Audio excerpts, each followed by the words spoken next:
Hello, everybody. Welcome to Film Family. Today, we're going to be reviewing Chapter 4 of The Mandalorian, The Sanctuary.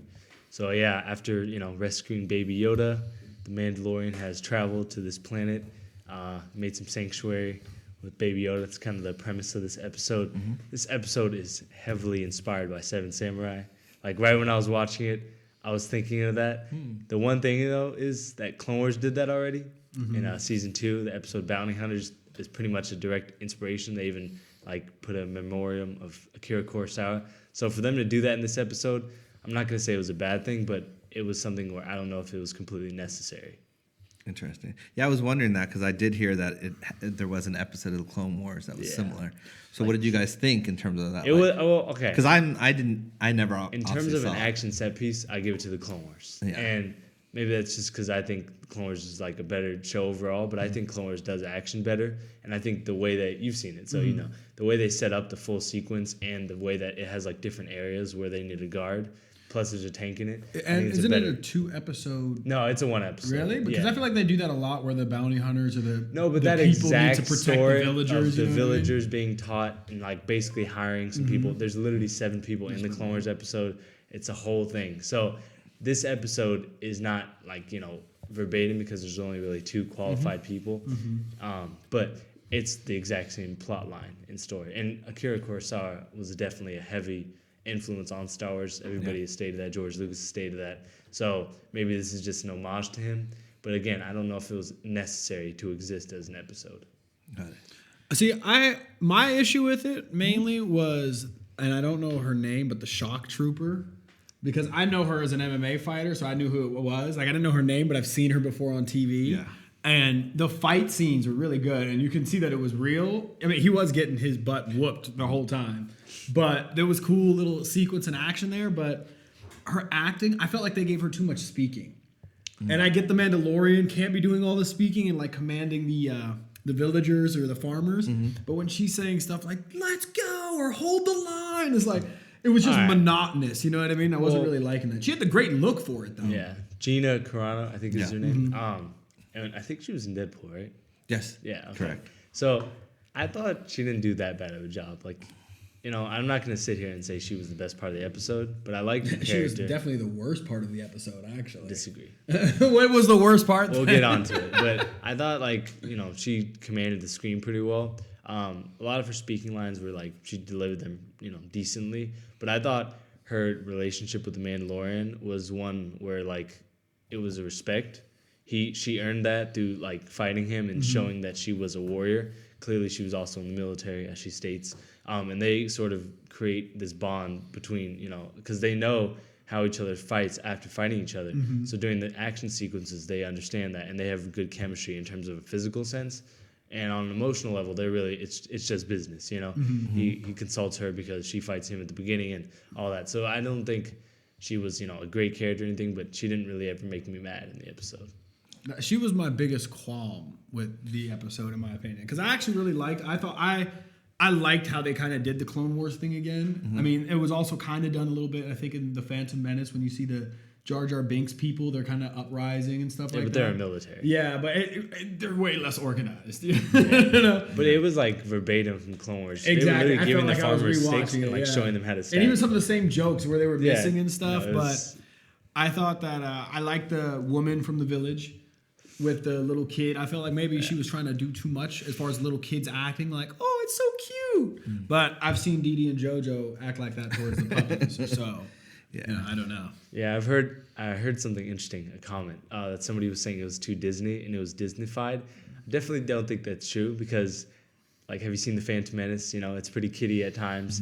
And, I'm not even a big fan of when Phantom Menace or Return of the Jedi act kind of kiddie. But I get it. Star Wars is something that kids watch. But also, if you were in real life and you saw something as cute as Baby Yoda, you were 8. Of course. You're going to act like a kid. And I think they really showed that to show the innocence that they were attempting to preserve by fighting off the pirates, who, by the way, at the beginning of the episode looked a lot like orcs from Lord of the Rings. Rings. Oh, yeah. I thought that too. It was not only looked like it, sounded like it. Yeah. Even their armor was kind of medieval. Yeah, and that the sound threw me off more because it didn't sound like Star Wars sounds coming out. It sounded like Lord of the... if you close your eyes, it sounded like it was Lord of the Rings. Yeah. And that kind of threw me off. I wish they would have done something even if they were just, I don't know if there's a Star Wars like sound that that we're accustomed to, but that really did sound like Lord of the Rings. I mean, there's like infinite planets, so there's going to be infinite noises made from infinite people. So. Yeah.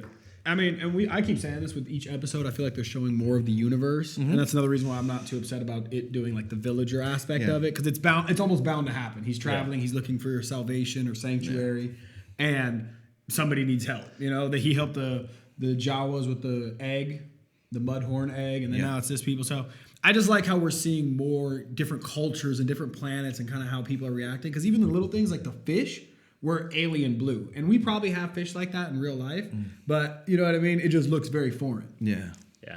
I also liked how you learn more about the Mandalorian through that, in terms of his, not only the honor code and stuff like that, but just about the helmet, and then just as long as they keep giving us more exploration in terms of what you're learning, I'm down for the for the trip. But it's just like, this did seem slower to me. I'm not gonna lie, it did seem like a slower episode, even though it was also, I think, the longest episode so far. Oh, was it? Maybe that was it too. But I mean, I still enjoyed it a lot. But for me, I didn't recognize that pacing wise. But I'm a sucker for like Seventh Samurai and stuff like that. So maybe it's because I had seen it already, in a way. Teaching the villagers how to fight, and against all odds, like we're overpowered and all that stuff. But I mean, it's Star Wars. I still enjoyed it. The underdog is definitely like a big part of Star Wars culture, and just farm people rising to like success. I mean, it was cool to see the village in this agrarian and rural culture, because Star Wars always has so much like technology. That's very true. Industrialized areas, but I enjoyed seeing them have to learn to fight. It's just something where I've literally seen that before, and not just because it's from Seven Samurai and other movies have been inspired, but the Clone Wars did that exact plot line. And in my opinion, the action was done better than the Clone Wars. Feel free to disagree. Here's one thing I thought was probably the dumbest thing for me was like, did you not think that the ATST would just see a puddle and be like, oh, we're not going to go through that? Because it was close enough for them to be able to get shots off of the villagers. It's not like it was super far. Yeah, so it's not like they had to go through it to get to the villagers. Yeah. So I just didn't get what was the I definitely agree. That was definitely a really stupid plot hole, for sure. Because, like,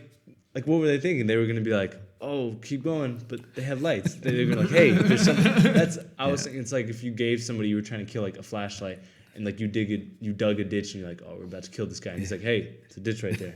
Watch out. Yeah. And like, it wasn't even that far away, like where the guns couldn't hit the village. They just started lighting up the village. From a tactical standpoint, for her to be in the Rebel Alliance, she's not very good at her job. Sorry. From a tactical standpoint, she's a good fighter. But I thought the way they executed it with her taking the rifle and shooting the eyes, like that was cool. And like I said, the action sequence was cool. I didn't get how the farm girl, I forgot her name, but how she was so good at marksmanship.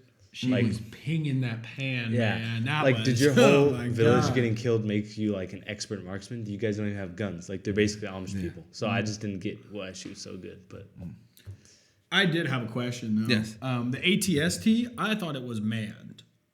Oh, did you? Because in one of the original Star Wars, I don't remember. I think it's the one where they're with the Ewoks. The Ewoks, and there's men in there controlling it. This one, they made it seem as if it was autonomous and a droid that thought for itself. So did they ever show inside of it, though? No, but when you notice she shot and destroyed machinery. Yeah. You know what I mean? And it was almost as if like it looked down and stuff like it was a droid more than it was man. Maybe they did that to give it a certain like horror presence. Yeah. Kind of this towering figure. Because it had the red eyes. Yeah, I was going to say the red eyes is what made me think it was a machine as opposed to person. You know what I mean? It could be, but that also could be like a nighttime function, because in the movies, like we don't see those at night, or we haven't seen those at night. So it could be a lot of things. I think they might have just done that for the ambiance and the actual like aesthetic of it being sort of scary. But So you think it was piloted then by orcs? I don't know, or pirates or whatever. Yeah, the pirates. Yeah, like orcs? I don't know if it was, but I think like it definitely could have been. It's just not something that I think makes sense to me, because you just press a button and you it's pre-programmed to shoot at people and walk forward. So it's not one of those things where it doesn't make, it's like a glaring error. It's not, No, but see, I feel like it's going to relate back into the Empire not being around or something like that. And that's probably a leftover relic. But I think it's more plausible that they would have reprogrammed it to fight for them as opposed to having someone control it. Because I feel like to control it would require a lot of skill, you know what I mean? And probably Imperial training, it makes sense. Yeah, it's So maybe they'll touch more on it, like what happened, because like we said in the last one with the flashbacks, you saw the other droids. Oh, yeah. It was definitely in there to be like a roadblock for the action scene, you know, because obviously like a bunch of people running at them with guns is something that the two of those people could handle. Plus, with help from the farmers, it's like super easy. So for that to be there, it needed to be like that thing in the action sequence that they really needed to get past. I liked to see it though. I mean, I don't know how you felt Cool, about it, but like to see a modern version, like really good animation or CGI for something like that big and almost like, because I'm excited to see an AT-AT, but I think to tease it with the AT-ST is kind of cool. You know what I Got mean? it. Nice. Yeah. Yeah, and I think like just to like show the relics of the Empire throughout the show, they've done through their 4 episodes, sort of sprinkled, you know, little areas. I think that it's helpful to, you know, kind of put it in the Star Wars universe, and it's something where I think they should keep going for it, because we don't know how Imperial the plot is, because obviously they sent somebody to kill Baby Yoda again. They clearly want him or are interested in him either dying or being taken by them. And, you know, it could have been that small group of Imperial people were really just, you know, kind of separated from everything else, and they have their own agenda, or they could be, you know, pawns in a larger game for a whole, you know, group of people who are retired by the, you know, rebellion, Imperial officers. So it could be either one. It's gonna be very interesting to see where they go with it though. Yeah. So, what do you guys... Real quick though, I did find out one thing, and I think it's very important. Why Yoda definitely wanted a backpack or a piggyback ride on Luke Skywalker, because little baby Yoda walking was so many steps to just take like one step. It was super small. Yeah, that's what I'm saying. So like he has to be carried on somebody's back. Like it's just a matter of physics. But that's also, that's like saying, you know, a baby and an old man, because that's what the two of them Exactly. were. We've never really seen Yoda in this prime, because even when he was young, he was like 700. Yeah, but he walked with a cane to like. But his steps are just much smaller. He pulls out the lightsaber. So they had that scene when the Mandalorian was walking away and baby Yoda he was legit, walking like, right next to him, but his little legs were going like so fast. He was trying his best. You know, I'm just saying, yeah, it's not physically possible. I gotta say they're really staying with the cuteness, because again, I'm not a big guy on cute stuff, but Baby Yoda has stayed consistently cute. Yeah, that's very merchandising. They know what's up. Yeah, they've had to sell a lot. Yeah. But yeah, I'd give this episode a 9.1. It's a really solid episode. I think I like it more than episode 2. Maybe not more than 3 and 1. It's interesting that there are 2 action sequences they've chosen for 3 and 4 to put them both at night. You know, I don't know why, but it's cool to see Star Wars at night. It's usually not something where you see action sequences at night.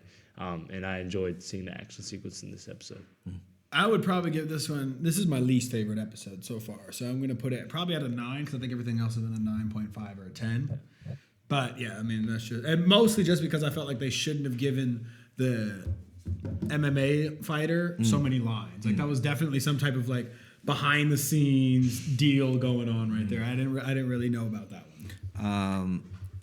She didn't bother me that much, but I definitely, this is my least favorite episode as well. So I would give it a 9. I've been, because it was still something that I really thoroughly enjoyed, and that I think you guys definitely should see. So I forgot to say one thing. Yeah. This is actually probably my favorite thing about this whole episode is the cinematography. I think it was the best in the whole show, actually.